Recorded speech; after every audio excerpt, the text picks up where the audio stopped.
Yo, what's good, man? We are back with another episode of the Real Rap Coalition podcast, and this is episode 18. We've been doing this shit for 18 Oh weeks, my man. 18 18 nigga, fucking weeks. Oh my consecutive, Lord, no son. breaks, 18 weeks straight, putting in work.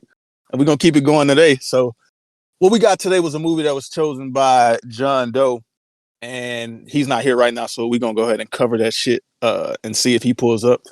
But before we get into that, we're going to introduce ourselves. My name is Showtime Slim. Who else we got in the building? Yeah, big Bob Celeste in the building. Know what I'm saying? Bob Celeste, I'm the best. Crash 2005. Let's get it, man. Lordy Lord, aka Pujols, aka Young AC, but I ain't young no more. This is a great movie. Let's get to it. Let's go. Mm-hmm. All right, man. Crash 2004, 2005, 2004. One up. But with that being said, Luno, go ahead and get a summary so we can get into talking about this shit. Yeah, 2005, starring Don Cheadle, Sandra Bullock. I think Tony Danza's in this one. Which one was Sandra Bullock?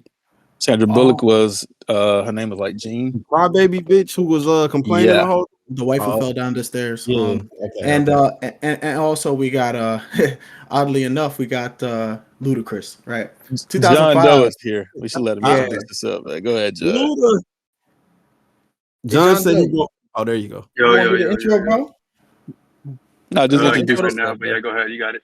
I bet. So basically, I'm sorry, Luno. Can I interrupt you for? Yeah, go ahead. Gotta say, I miss you, brother John. Haven't talked to you in depth in fucking forever, bro. I hope you're doing great. I know you're doing great because you one of them niggas. Just had to say that. Appreciate this movie. It was fucking fire. Hey, salute to you, my boy. Appreciate you, dog. Most definitely. This one was a dope one. Shout out to Creative Choice. Caleb just got in the building. You want to say what's up to him real quick before we get into the introduction of the movie, Caleb? Hey, man, shout out y'all for keeping it going, man. You know, couldn't get to see this one, but I'm listening in intently, man. We're going to maintain order around here. 18 weeks, man. 18 weeks. All right. So, yeah, Crash 2005. We set in L.A., centered around crime, centered around racism, love, romance, and hatred. This was a movie that showed us a lot of different people in a lot of different situations, but there's a common theme throughout them, and it seems to be like something like the cycle of hatred. And in the city of LA, where there's a lot of crime, corruption in the government and stuff, Crash shows us kind of a glimpse into what that situation is like, a sort of what it's like to be in the type of situations that this movie kind of puts us in and puts these characters in. And it's hard to really summarize it in like one grand plot, but I think that they figure out a way to kind of tie up everything that's going on, and that's really what we're gonna get to talking about here. But otherwise, Crash is a movie about power, hatred, love, and corruption in the city of LA. So let's get to it, boys, man. Obviously, 2005 again is an earlier selection, but even by the 2000s, if it's not any indication by our past work on here that the mid 2000s and the early 2000s still got some gems, and I think this one might be up there. It's a crime drama thriller according to IMDb, but maybe certain aspects stood out more than others. But where we could kind of start here is what do you guys think about the setting, first of all? The world that they drop us into in this movie, and kind of how they develop that. As far as like soon as we introduce to it, or just overall? You could start from the very top, or you could be general. I'm gonna keep it a buck with you, bro. Like, soon as they dropped us into the movie, they start with the racism. Like, it's blatant, and I mean, of course, it's done on purpose, but god damn. Over the top, right? Yeah, start off with the Asian joke. No, I think the Asian lady insulted I don't want to call her Mexican because she was a Latina. She was a lot of shit. Yeah, she was she was mixed with two different sides, but yeah, she was Latina. Yeah. But whatever, she looked white. And a lot of judgments that these characters is making is on those lines. We don't give a fuck where you really came from. We give a fuck what you look like. You know what I'm saying? Speaking English, a lot of that shit in this movie. And you know what? I'm happy to say it's not Spike Lee's fault this time. Spike Lee didn't write this one, y'all. It's not his fault why it's some over the top racism. Some other directors. This is Paul Haggis. was the director here. I'm not familiar with his name or what else he's Check that behind. nigga background out because he into some bullshit. Nigga, Oh. Paul Yeah, Haggis. Paul whatever. Haggis. Yeah. Name but- rhymes with something. Right? But yeah, but yeah, the over the top racism, right? Like and sort of the divisiveness and shit in the dialogue. How'd y'all feel about how they did that? Because I felt like in this movie, maybe it might have been necessary, but I'm open to hearing if maybe it was a little bit too much at times. When I first got into the movie, kind of like Quill said, so they definitely throw you right into the racism. They set the tone for the movie by doing that. And so first scene was racism. Second scene was racism. Third scene was racism too. And so I'm looking at it and I'm listening to what they saying. Like, especially the part when you get the black people involved. You got Ludacris. And he gets to talking about the stereotypical shit. The white woman see two black dudes walking down the street. She clutch her purse or whatever. So it's like I'm looking at it and I'm listening to it, and he was kind of on some shit. You know how they do the shit, the one fish, blue fish, red. All that shit. He was kind of on that type of shit when he was talking, like conspiracy brother. And so exactly, very Black Roots. Let me stop. But yeah. And so when I'm listening to it, I'm like, okay, this is kind of over the top. I'm seeing what they're doing. Obviously, this movie is about racism because they're just throwing racism in our face, like over and over again. Least, right? Like we see it's a big theme, like kind of the racial dynamics and shit. And obviously, one thing that I tried to introduce with the movie as a sort of theme, because I really see it as central, is that it's about kind of the cycle of hatred, right? So there's a lot of times in this movie, if y'all picked up on it, where characters, their conscience comes into question. Like they might be the one who says racist shit at a particular point or expresses some type of hatred, but usually what happens, they try to see like the grass on the other side, they try and fill it out, but then what happens is somebody else's hatred ends up making something else happen to them, right? You know what I'm saying? So they might not try to be on that racist shit, but because somebody else has hatred, it makes them do some shit that contributes to the cycle. You know what I'm saying? Hatred, my bad, Slump. Not even hatred all the time. I don't really want to jump. I'm just gonna say, not even their hatred. It could be what somebody else is going through in their life could make them act a certain way, as with a police officer. Like, dude, dad going through all that shit. He can't piss right. You know what I'm saying? And he can't get the proper medication or whatever. So he's acting the ass, but he really not even like that. He really, I don't want to say cool, but he got a heart at the end. Like he really got a heart. But you can't tell within the first 30 minutes. But go ahead, Slim. My bad. Yeah, I think what I would classify it as is like, it's like, of course they're showing us like these racial tensions, and like this is in the middle of LA. Like they're showing us Los Angeles, and like Luno specified, it's the crime and it's a lot of different races that come together in that part of America, like California. And so they're showing us like the different sides, the different perspectives of like each individual race, because they throw every fucking race at us in this movie. And so we're kind of seeing the little stereotypes from each side and how they're viewing it from their end versus what they're saying back to somebody else and how they're viewing it on their end. So they're kind of showing us the little battle between how people are viewing other races, and then specifically like Ludacris, he's having all this dialogue where he's talking about, for one, how he views the other races like white people, but then he's talking about how black people are being looked at by white people and how black people are being looked at by black people. And so it's like a little dialogue that they're doing there where it's like a battle back and forth between these different races, and they're showing us the different perspectives and how they're each thinking about, the other person, type shit. And I think it's reciprocal because, we see the empathy from the deputy guy who was originally under the racist dude, and he didn't like the experience where he molested dude's wife and shit, right? He was trying to get up out of there. I think he had a conscience, right? But you know what the dude said to him, when he broke off, he shook his hand and he said, "Hey man, you think you know who you are now? Give it a few more years in the force." And this was a foreshadowing moment, obviously, for later when, he's trying to find in his heart, be good to this random brother on the street.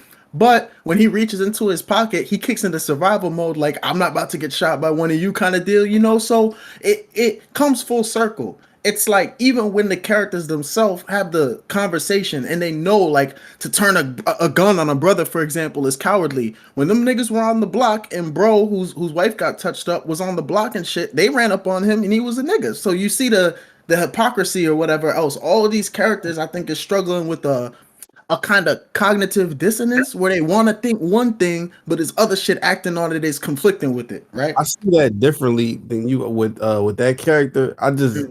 I feel like, okay, dude seen what happened. He was just there standing while his partner molested old girl and they treated dude like, you know what I'm saying, like he a bitch ass nigga. So then, you know what I'm saying, later he stopped dude from getting killed by the police. He calms him down, lets him go home, all that.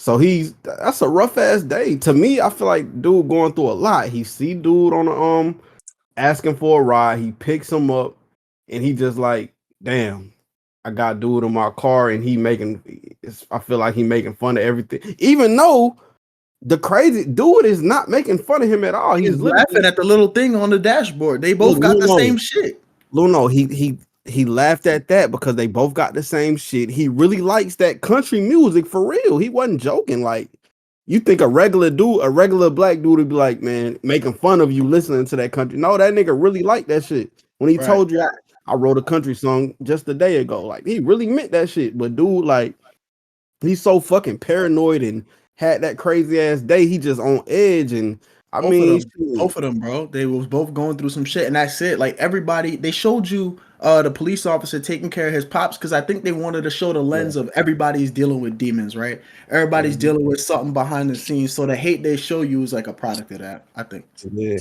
Yeah, I think definitely everything y'all said. Like in the instance of the guy in the car with the cop, yeah, he definitely liked the country music, and he wasn't laughing at him because even earlier, what they did was they showed us earlier when he was in the car with Anthony, who was Ludacris. Yeah. He told him they had the conversation about hip hop music and country music and all that shit. And you see right then, Ludacris character was the one that was kind of against the country music. He was telling them, he just talking about hanging black people. Like it's the same shit as listening to hip hop music, which is what he was telling them. And so once he got into the car with the police officer playing the country music, it's like, okay, yeah, he actually likes this shit because they put this dialogue at the beginning to show us, he's not the one that's against the country music. It was Ludacris type shit. And so to kind of go along with Luno's point, what I think they did well, they definitely showed us what they did was like they introduced each of the characters, and they did it in a technique that was kind of like Pulp Fiction, if anybody's ever seen Pulp Fiction. So in Pulp Fiction, what they do is the same thing that they did in this movie, where they take these different characters and they put their different stories between each other. Like they show how all their stories intertwine, but they do it like separately. Like, so how we saw Ludacris at the beginning of the movie, and then we introduced ourselves to Terrence Howard, and then later in the movie, they brought them both together and show how they paths crossed. That's something that Pulp Fiction does the entire movie. They just do it out of order, which is kind of weird. But that's a little technique. Bullshit that I heard about. That's why I'm not watching that shit. Yeah. They did. Movie, it definitely helps kind of with the central theme, because in the same way that we get everybody's sort of individual circumstances, they make us as the viewer kind of act like people in their world, where we see them from a certain aspect and we cast our judgments and whatever else on them and shit. They give us a chance to kind of get personal with everybody.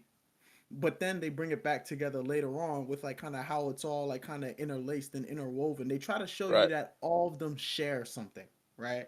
Mm-hmm. So with all the racism that they throw in the movie, the theme is probably equality, right? Because everybody has demons. Everybody is kind of a victim of the corruption of LA, even the officers themselves. It seems like that's kind of what they're trying to get at here. But, before we get too much into the abstract, like, what did you guys think about the actual character performances here? I mean, I think Don Cheadle was actually really good. Somebody background. So I want to give out, a few shout outs, because it was a star-studded fucking cast in this movie. And I think everybody played their parts well. Mhm. So they had Don Cheadle in the movie. We had Sandra Bullock, of course. Ludacris. The guy with Ludacris was Lorenz Tate. Yes, sir. He was menace to society and shit. Their president. They had fucking Keith David, who I never knew what his name was. Y'all know who Keith David is? He was in there for like 10 seconds. He was the lieutenant. Yeah, I never knew what his name was, but I know he'd be in every fucking thing. Yeah, that's Spawn. Yeah, they had him in it. They had fucking what's his name?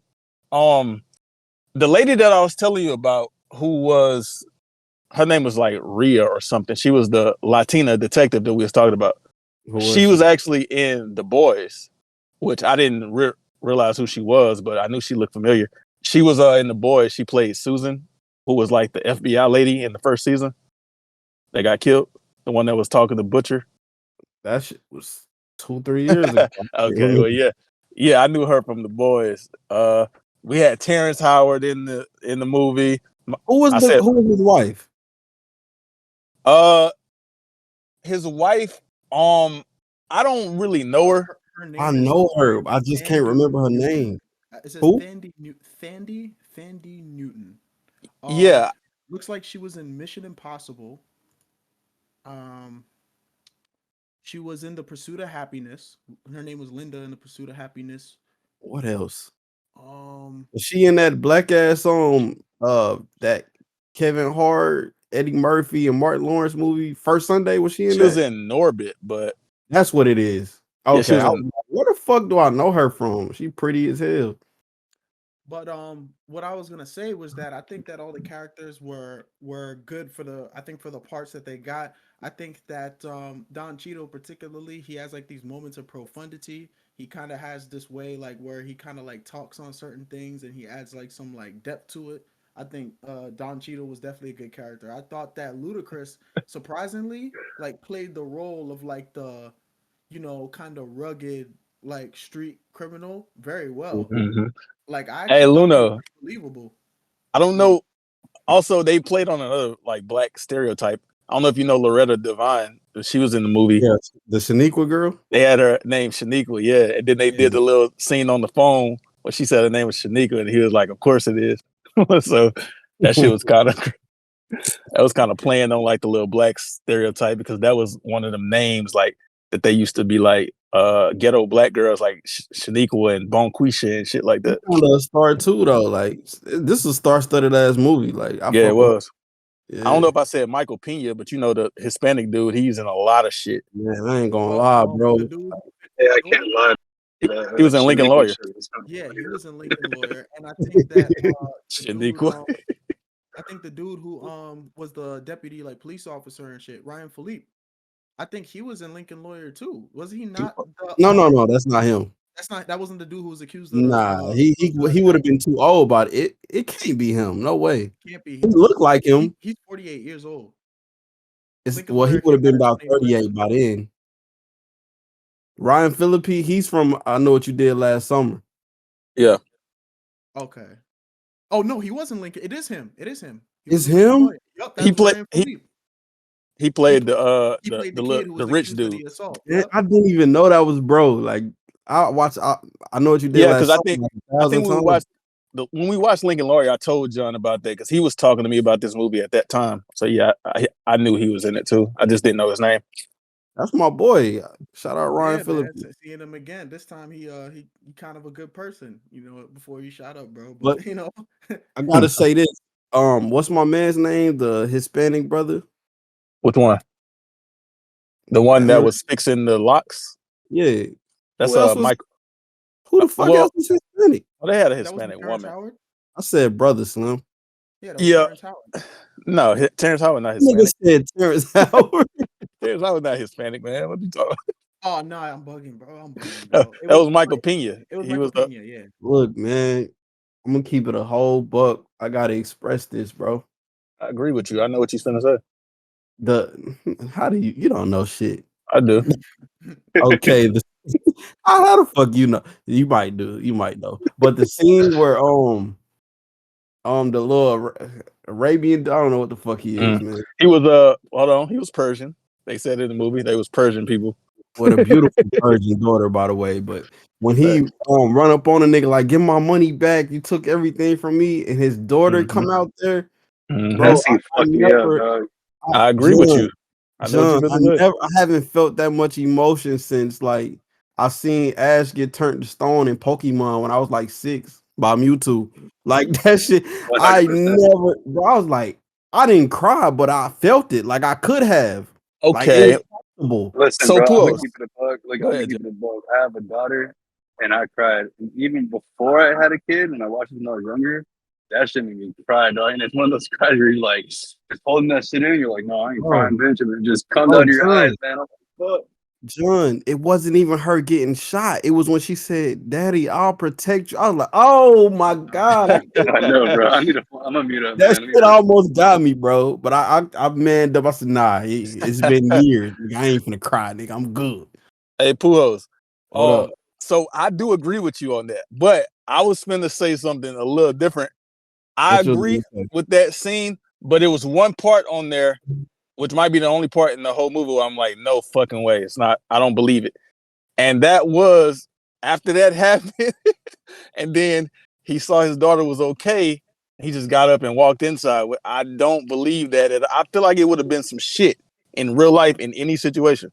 I don't But- believe anybody would have got up and walked Okay, inside. look, I agree with you there, but his whole character the whole time, I know. the whole movie know. been like, I'm just finna leave because this shit, they doing too much. That was his whole You character right. the whole time. You right, but I feel like when we take it to the real world, I don't know any human being that would react like that, because the problem is you just had that gun and you shot my daughter. Basically, you might have just shot my daughter.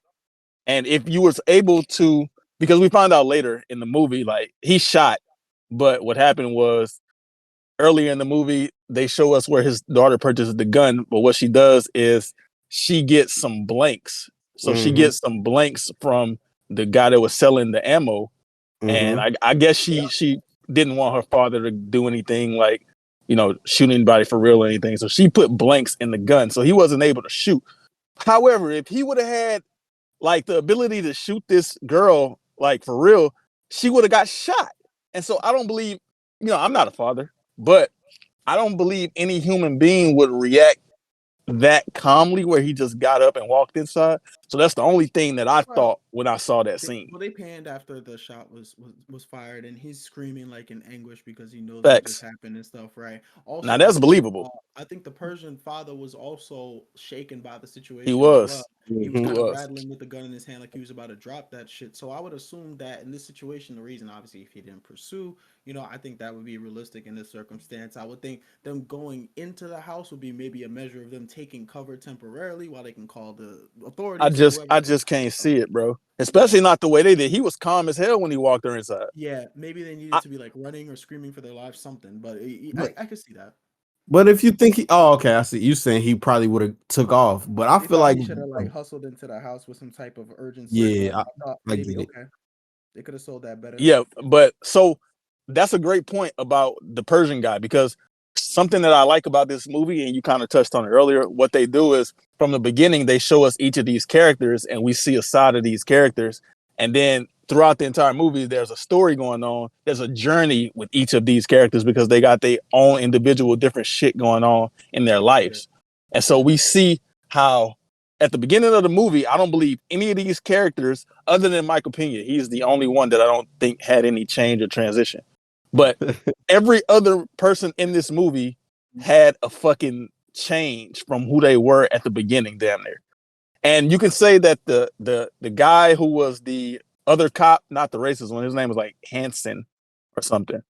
And so you can say he didn't really change per se, but I think what they did with him was they kind of he was the guy at the beginning that saw his partner targeting these black people, and he saw him violating this black woman and he didn't like it. So he wanted to request a fucking different partner. And then, once he gets on his own, he sees this black guy, the same black guy who his partner was targeting. And he sees, because he's, first of all, he was a fucking idiot in that scene. I'm sorry. I don't feel like the police Talk would have about been.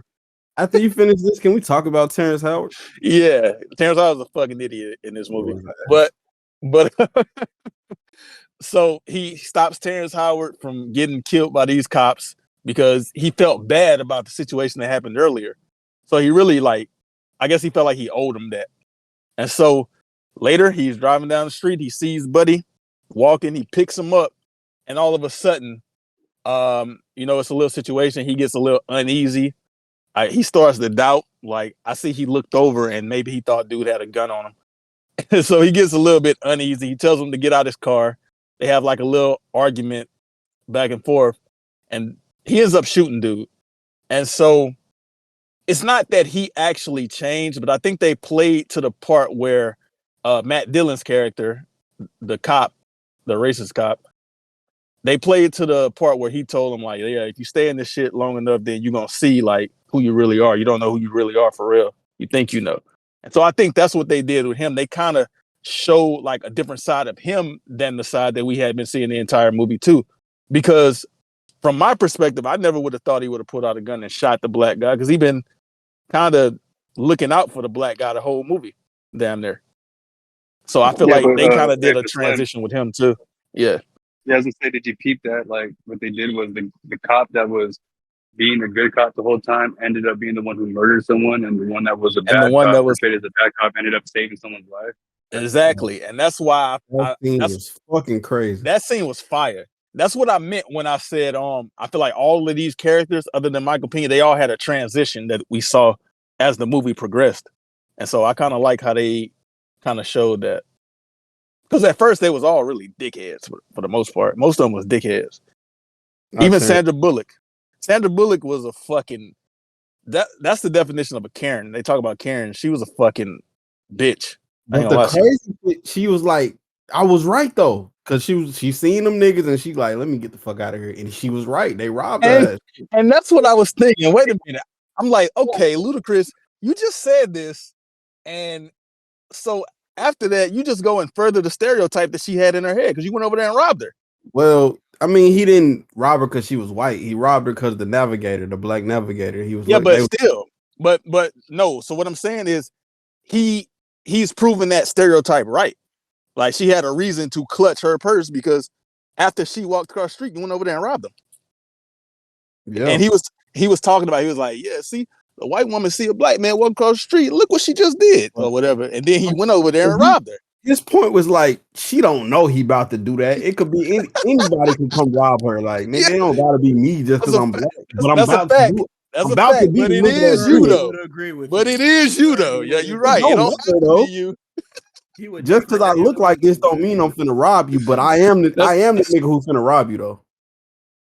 That's wild to me, I think. Yeah, that's kind of crazy. But I think they wrote that in, like, kind of the hypocrisy. Facts. He never shoot a black man. He definitely ran up on an old dude in his car. I just think, Oh yeah, it was a lot of hypocrisy. A lot of hypocrisy in this movie. I mean, even the officer having to go to the insurance lady or whatever, he called Shaniqua and said, no, typical name, whoop-de-whoop. He had to go there and apologize because his dad's dying. It's like, they definitely push the moral of the story. Yeah, and about him, which is like, they showed us this gradual transition from all of them, I feel like. But with him, we see the scene with him being a dickhead, and then they take us and we see the backstory about his dad. And like, his dad is going through some medical issues. And so the next scene we see him, he comes back and he meets Shaniqua face to face. Because on the phone, he was being a dickhead. He meets her face to face. He's a little bit apologetic. A little bit. He's trying to reason a little bit, but at the same time, he gets back into the fucking dickhead that he was at the beginning because he couldn't get his way. And so I feel like they were trying to show us, he's not entirely terrible as a person, but then they don't give it to us all the way. They flip right back. He starts talking crazy about, oh yeah, I'm thinking, you know what I'm thinking about? I'm thinking about the 5 other white men that's more qualified than you for your position. And so they don't specifically show us who he is at that point. They give us a little glimpse of it. And later down the line, we see, okay, even though we have this portrayal of him being a fucking racist dickhead, he goes and they try to make him like the hero. He's doing something to save a black woman, the very black woman that he ended up violating at the beginning, type shit. Insane. That was a little confusing for me how they me. did that, but it makes sense.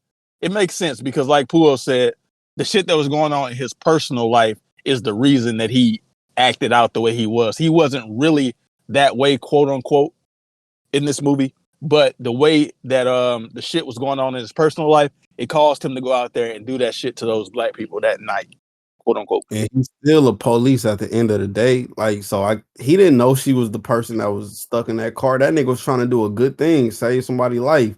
And she turned around and was like, "What the fuck, bro? Don't touch, like, it's you." She was talking about, no, get off, don't touch me. But the crazy shit is, like, I understood it though, like, cause I get it too.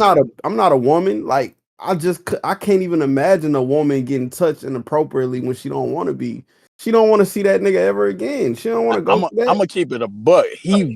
He's a police officer. He violated that lady in the street in front of her bitch ass husband. Let's talk about Terrence Howard. That nigga the lamest. All right. Look, ass nigga. You definitely right, and they did this on purpose. They had him somebody that would not step up and speak up for himself, even when he's being violated. Your wife is getting touched by this police officer, but you are so concerned with being up and proper for white society that you are not gonna step up to this cop. It's gonna cost you your life because these cops be killing niggas, I'm sure. But you know, we as like the viewer are gonna say, "Fuck that! I'm going down then because you're not about to touch my wife, right?" Similarly, he's working for the TV network or whatever. He's directing, I think, and the guy comes to him and says, "Why is this character not speaking so black? Like, why does he speak so properly out of nowhere?" He ain't speaking as black as he used to, or some shit like that. He said, okay, the line is, "What you gonna do?" Why did he say, "What are you going to do?" or something to that effect? Right? Yeah, something like that. He got mad about it. And instead of just sticking to his guns, he's like, "Is there a problem?" He's like, "No, there's no problem at all. We're gonna do it one more time." You know, like it's just like they made him this character that always compromises and never stands up for himself. And I think it was this type of actions that he was doing, feeling so fed up that he never represented himself, that when Ludacris and Homeboy finally come through, he was fucking sick of the shit. I never would have thought somebody is getting robbed by two people with guns on both sides of your car. You're gonna really ram him with your door and start getting on the floor and beating his ass. I got 2 points, Luno. After you finish, I got 2 points. Yeah. No, you get. I got after you finish. I got 2 points, bro. No, but in some, it was like I think they needed him to kind of bitch out at the beginning, toward the beginning, for his later actions, which ended up being like in tune with the main plot. Like for him to actually go and do that shit, I think that was stupid though. That was the stupid shit. Yeah, talk about it.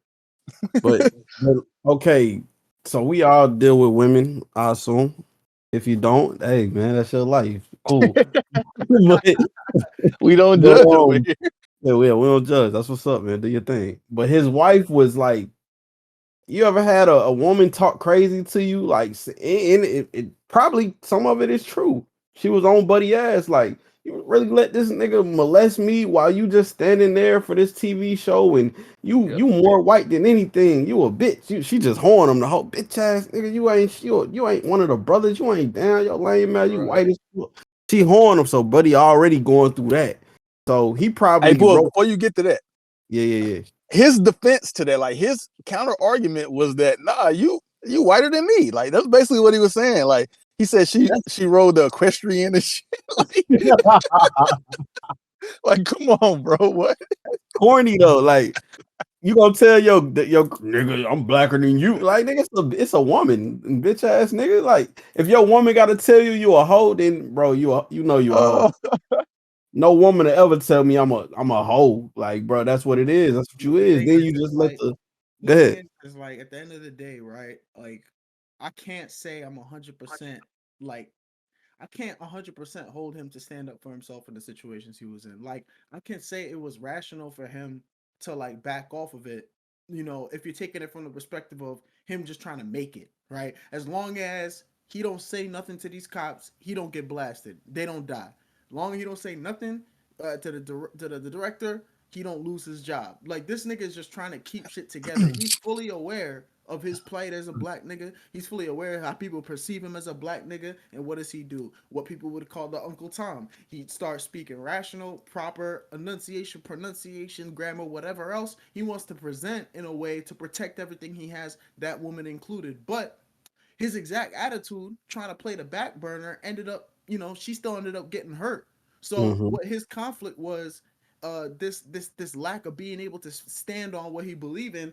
It's just we needed him to fuck up on that shit so that he could come around later and influence, Ludacris and them. Because I think he's part of the reason why Ludacris ended up letting them Asian motherfuckers free. No, you're right. He's 100% the reason. However, the way they got to that, he was a fucking idiot because that scene with him after, first of all, dudes had 2 guns to his face, and so I get it. You're fed up. Now you want to stand up for yourself. And so the thing that happened with them was, they're so used to robbing white people for these fucking cars. They didn't he was black.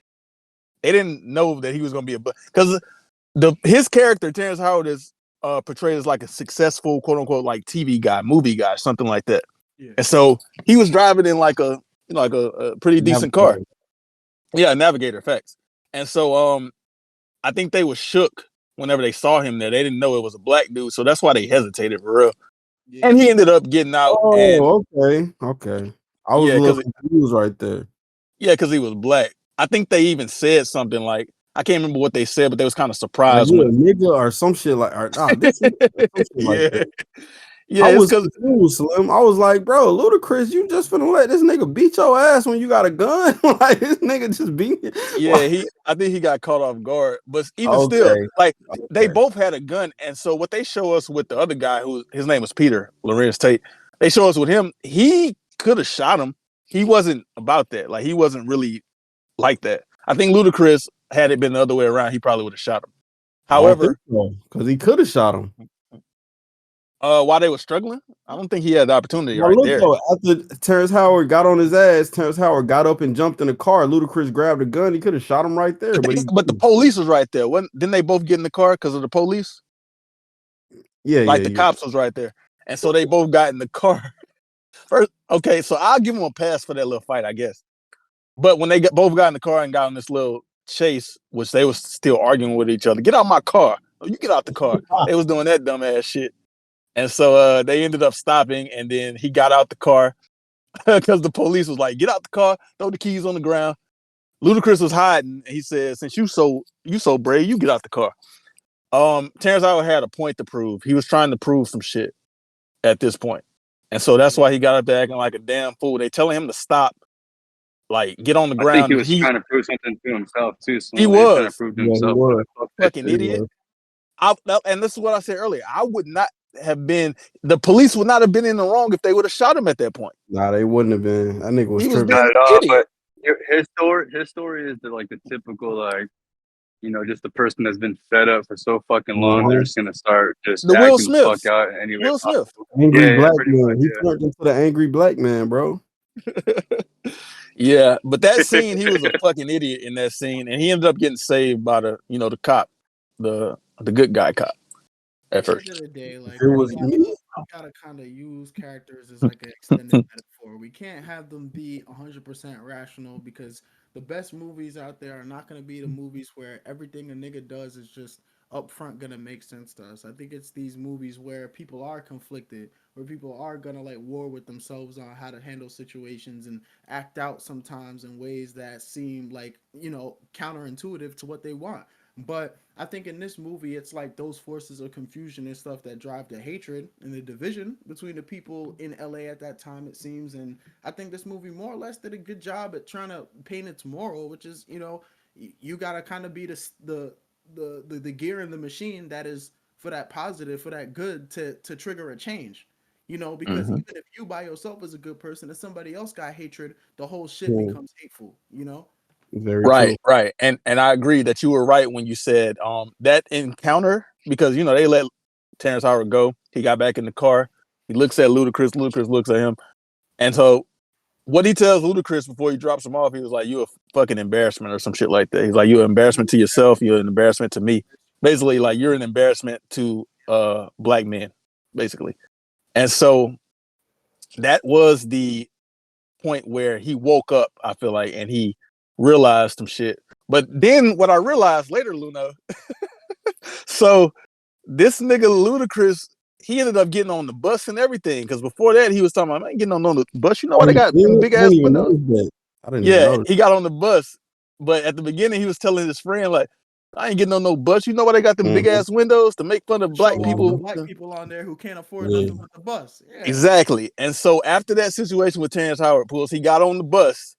And what happened when he was on the bus was he looked out the window and spotted a van. And the van had the keys in it. And so he got off the van and did the same shit he was doing before. He got off the bus and did the same shit he was doing before. He was stealing these cars and trying to take them to the chop shop. And which he did that. And to his surprise, they find out that this van that he stole got a bunch of Cambodians chained to the back of it. Cambodian immigrants or Cambodian, was they immigrants? Yeah, they weren't immigrants. I think they might be. They were captured. They were trapped. Yeah. And so what the dude was gonna do at the chop shop was, you know, to get the car, he was just gonna sell these kids off. He's gonna find some type of connections. Nowadays, it'd probably be the deep web or dark web. You know, you sell the kids, whatever. But this dude Ludacris has a change of heart, and I think he bought their freedom.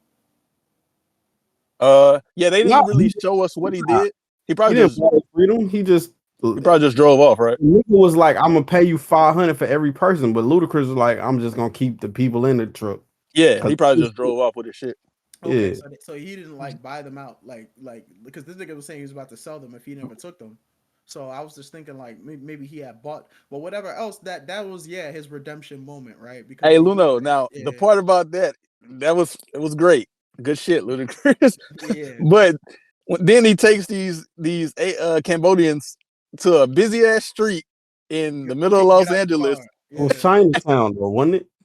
Yeah, but it's like he opens up the trunk, pulls out a chain, and lets all these people out of the back of a trunk in the middle of a busy ass street. Nobody questioned that. Like, okay, I get it, but like, nobody like, all right, man. They're like, wait a minute, who are you? This is a cleaning company on this truck. Where the fuck did these kids come dirty from? All these people touching the fish. You see the dirty ass kids getting out the car, and it's like, okay, out the trunk. Like nobody, okay. I know so nothing many strange here. At least around here, I feel like it'd be one or two Karens that see the kids get out the car. They're like, sweetie, are you okay? What is this? What's going on? It'd be like, what? You know what I'm saying? That shit would be hella out of. So yeah. Before we wrap up though, it's one storyline in this movie that we didn't really touch on that much at all. It's the Don Cheadle storyline, which was what they opened us up with, and they kind of ended it off with that. They ended it off with a few, but you know, Don Cheadle pretty much was this detective, and he had like a weird relationship with his family. I guess he was kind of distant because he was like working a lot or some shit.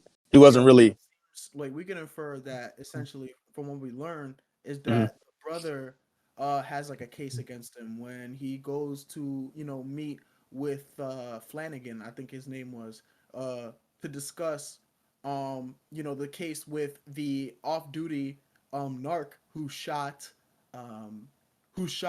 another like kind of officer. He had like several cases against him, right? And then what shed more light was that they found the money in the back of the car and shit like that, right? So to subdue that, to wipe that clean, they present something to Don Cheadle, which is, we know about your fucking brother, right? His brother actually a multiple time felon, who has a huge case about him. And just before that, Don Cheadle visited with his mom, who I believe is dealing with substance abuse, because she was saying things along the lines of, I was doing good, I was doing really good, but you see the needle on the table and stuff, right? So it seemed like she's yeah. So it seemed like she, yeah, go ahead. My bad. I didn't notice that detail that you just said. However, I thought, and I could be wrong, I'm not sure, I thought that his mother might have been suffering from some type of dementia or something, because there was a part where he was in there talking to her when she was on the couch, and then she asked him about his brother when she got there. He was like, "No, I didn't find my brother. I didn't find him or nothing like that." And then when he was getting ready to leave out, she asked him the same thing, like, "Did you find your brother?" So I thought she might have had some form of dementia or something where her memory was kind of diminishing type shit. Okay, so the way I understood it, and maybe you are right, but we get the scene of the end of the movie at the beginning, and then it flashbacks to yesterday, right? So this is all Yep. within 24 hours. So we get that scene later on in the end of the movie. It's revealed that was his brother there, right? So in the middle, basically, we only have he visits his mother. She asks about the brother's whereabouts. So I'm guessing he was distant from the family. The brother turned to a life of crime, and she's at home kind of dealing with some sort of like substance abuse situation. Maybe he hasn't been in her life, but at the when they I guess they brought a body in or something like that, right? Yep. She was crying looking inside of the operating room after he found the body, right? Yep. And she says something in disdain to Don Cheadle, like, he brought me groceries. It was like the best thing that any of y'all ever done for me or some shit, Yeah, and so the disconnect here is that so what happened was Don Cheadle came into her house while she was asleep and put the groceries in her house, and so she was asleep, and so she doesn't know. However, his brother died. He was the one that got killed. That we find that out later. Yeah. He was the one that got killed by the cop, and she says that yeah, he came into my house and he brought me groceries before he died. That was the last thing that he did. And so obviously he wanted to say something. He wanted to let her know, like, nah, he did that shit. But the way I see that is like, okay, she got this idea in her head that the last thing her dead son did before he died was he came and he did something nice for her. And so I feel like that was the disconnect. Like, he had to let her live with that moment type shit. He couldn't fuck that up for her, I feel like. Yeah, so it's weird because in the main like motif of the movie, I don't know if Don Cheadle was a bridge or if he was going through sort of the exact same shit. Now, I know when he was meeting with Flanagan, he makes the remark, "Black people, huh?" when he's talking about his brother Said and fucking black people. yeah, fucking black people, huh? Like when he's talking about his multi-felon status and stuff like that. So it's my understanding that Don Cheadle experiences the racism much like all the other characters do. I get that piece. But as far as redemption, I think he was more like a bridge. All of the events in the movie kind of surround him as being part of like the governing body around there and the police force and stuff like that. So he's kind of at the epicenter of everything, dealing with his own crisis, right? Um, but I don't know how much the main plot, like the main motif, really speaks to Don Cheadle's experience as much as the other characters. I think the other characters make it more clear what the movie's trying to say, but what exactly were we supposed to learn from Don Cheadle's kind of personal story in this? I got a call, so I don't know if y'all talked about when Don Cheadle you were saying he went to go meet with Flanagan. That's the dude was telling them to what You just turn got loud as fuck, Pools. I don't know what. Damn, I'm Hey, loud. I'm gonna say real quick. Yeah. I kind of I think the Cheadle part was This shit breaking up, John. a detective. You hear me now? Yeah, go ahead. Yo, you hear me? I think with the Don Cheadle part, he's kind of like a typical guy, and I feel like with his shit, they made him like understand don't need to take credit for everything, even the shit that he did with the groceries and shit. It was kind of like you just need to shut the fuck up and let her believe and let her feel that happiness instead of try to take the happiness from her. You know what I'm saying? You take the credit from shit. Yeah. Okay. I also think with him, it was this thing to where they kind of show us like he was quote unquote maybe neglecting his family, because they show us the scene where he's fucking the Latina lady and his mama calls him while he's fucking her. And he says that I'm over here fucking a white woman. And he tells her he said that in order to make his mama more mad. And so it's like he's doing some shit. Yeah, I don't think him and his family really have the best relationship. And so once his brother dies, it's like, okay, now his mama don't want nothing to do with him. She told him to leave. They was both up there when his brother was in the autopsy thing, and she told him to leave. And then, so I feel like maybe that was a point of his story, something about his family whole situation, because I feel like that's all his situation was. Nah, he got the dude locked up though, didn't he? The dude who killed 3 innocent people, didn't he get him locked up? No. Well, so the problem with that was what he did was, similar to what you could maybe say Terrence Howard. He sold out right there because he didn't believe that. He did that. What? He had doubts. When they told him that he had doubts, he was like, nah, that guy might have been doing some fucked up shit. That's what he said. But he then said, they remember when they closed the court, they was like they took the nigga to trial, and then I thought that's where he sold the nigga out. He was like, yeah, it was. No, you're right. No, you're right. But what I'm saying is, what happened in that scene, Don Cheadle was not originally trying to get that man locked up. To get him locked up, though, didn't he? Made the decision after what Luno said was they told him, yeah, your brother, this and that. Because first they offered him a job, they offered him a position.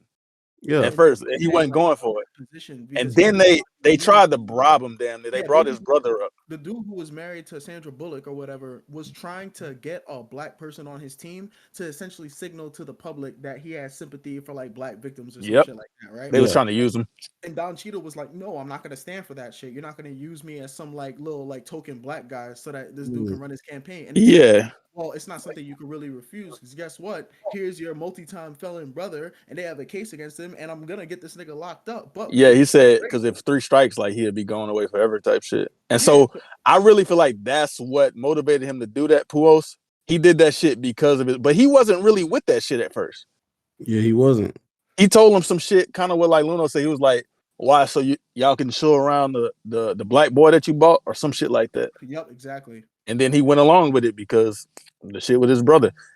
So I kind of feel like everything with him was tied into his family, pretty kinda. Even this decision to get that dude locked up, it has something to do with his brother. Yeah. But you know what? Interestingly enough, with the outspoken racism, I think that in like the Spike Lee movies, there's a kind of finesse in how he adds like these sort of racist elements. It's kind of like in there and you know it's happening, but it could be interpreted a lot of like kind of different ways. I almost feel like the racism in this movie was direct and like kind of deliberate. It never went over your head. It didn't need to be implied. It don't feel like it don't feel like it was forced. It just feel like it was used in like a very straightforward way. So I'm not really sure if I like that better than like a Black Klansman, for example, where it's like supposed to be like very like nuanced and like layered and stuff like that with it. You know, like philosophical almost. In this movie, it just seemed a little bit more like this is a racist ass place that these people are in. You know what I'm saying? And it was kind of straightforward. So I don't know if y'all think like, you know, other movies kind of dealt with, you know, explicit racism better. I don't know if you think Django Unchained was a little bit better use of the racist dialogue or whatever, but I think this movie just was kind of okay with like kind of throwing that in there compared to other movies.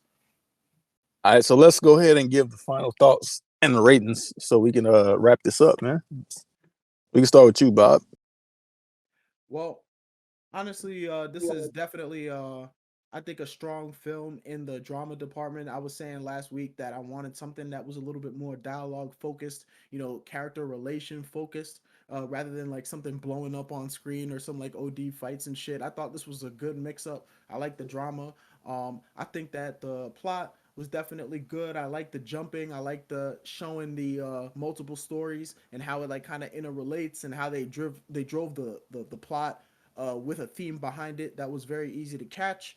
I think the characters very good. I think the performances on screen were very good, sometimes even powerful.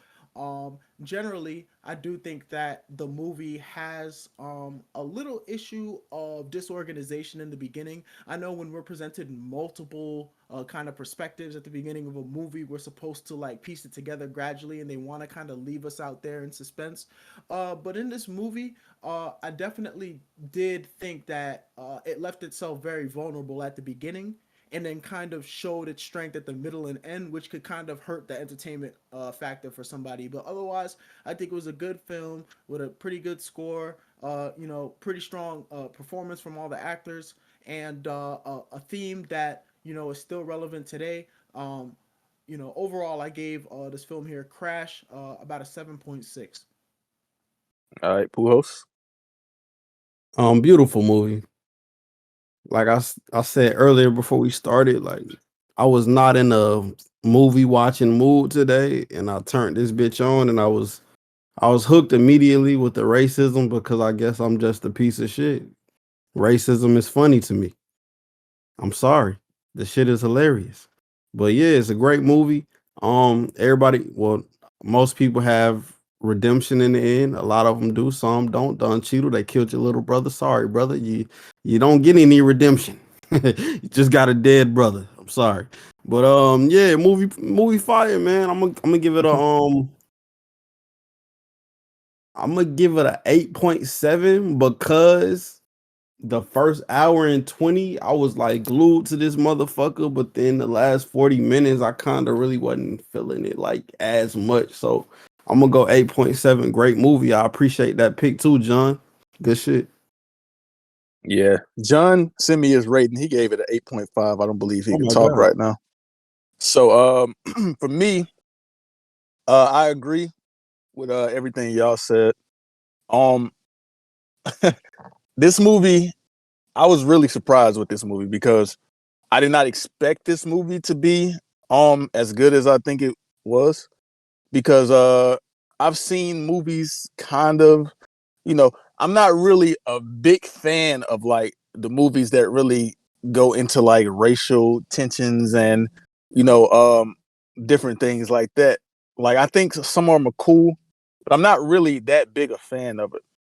I think I'm a huge fan of this movie and everything they did with it. And so I feel like the way they had the characters and they painted the characters from the start, and what they did was, like I said earlier, they took us through the journey and they did like a complete 180 for most of these characters. And they showed us, which I feel like was completely unexpected. When I saw this racist cop at the beginning, I didn't know that he was going to be a completely different person by the end. And they don't just make him a different person just for the sake of doing it. They show us the backstory type shit. And the same with each and every one of the characters. Ludacris, like you said, he was like a regular gangster, like a thug. He was a robber, like he was robbing people of their cars and shit. I don't know. And then he has a fucking change of heart at the end, and they show us the gradual process that leads to these characters going from what they were to what they are at the end. So I kind of appreciate how they did that. I think it was a great story writing. It was entertaining. And I think they kind of kept us entertained by switching back and forth between the different characters. They didn't just show us one person's story straight through. They gave it to us in chunks, like little pieces, where they'll have this one person on here, and then they'll show us a little bit, and then they'll switch to somebody else, and we see a little bit of theirs, and then they go back to that person. We got to figure out what the fuck is going on with him. And so I think they kept us engaged and entertained by that technique. I think it was really good. It was a lot of powerful dialogue, I feel like, because it made sense. The racial shit that they was talking made sense. The stereotypes that they went over, showing us the different perspectives, the different sides of each of these characters, it all made sense, I feel like. A lot of powerful dialogue, a lot of powerful scenes, like they said with the little girl when she, we thought she got shot. That was fucking amazing. Also, that scene when he was pulling the old girl out of the car, like that was fucking fire. And so, I don't know. I really enjoyed this movie. It was completely way different than what I thought it was going to be. I think it was fire. I give it a 9, personally. Fire. So with that being said, for the movie Crash, we got an 8.4. Damn. Fire. And also, Black Root sent me his movie pick, but he ain't here, so he ain't picking today. And we're going to go ahead and go to Pujols. Damn, why you strong on bro like that? Yeah, we're going to go ahead and go with Pujols for the... No worries, Slim, I got it. KTL will pick in about a week or two. What you got, Pujols? All he had to do was watch the fucking movie. What we got, Pujols? You know me, man. I'm the horror guy on this podcast. We ain't been in the horror bag lately. It's been about 5 weeks since we seen anything deep and dark. Pausington. Last shit we seen was maybe Nightcrawler. That was kind of dark and deep. Pause again, but we going into the caves, nigga. We going into 2005's The Descent. Let's go. Interesting. Man. I know what this is. I didn't see it, but I know what it is. Man, we really yeah. giving 2005 a run for its money, boy. Let's go 2005. Be that year, like, yeah, keep it a buck. What you? I don't know. All right, man. This has been another episode of the Real Rap Coalition podcast, man. We'll be back next week with the Descent. That shit's hard to say because the Descent is crazy. But we'll be back next week with that shit. I might not. We'll be back next week, man. We are out.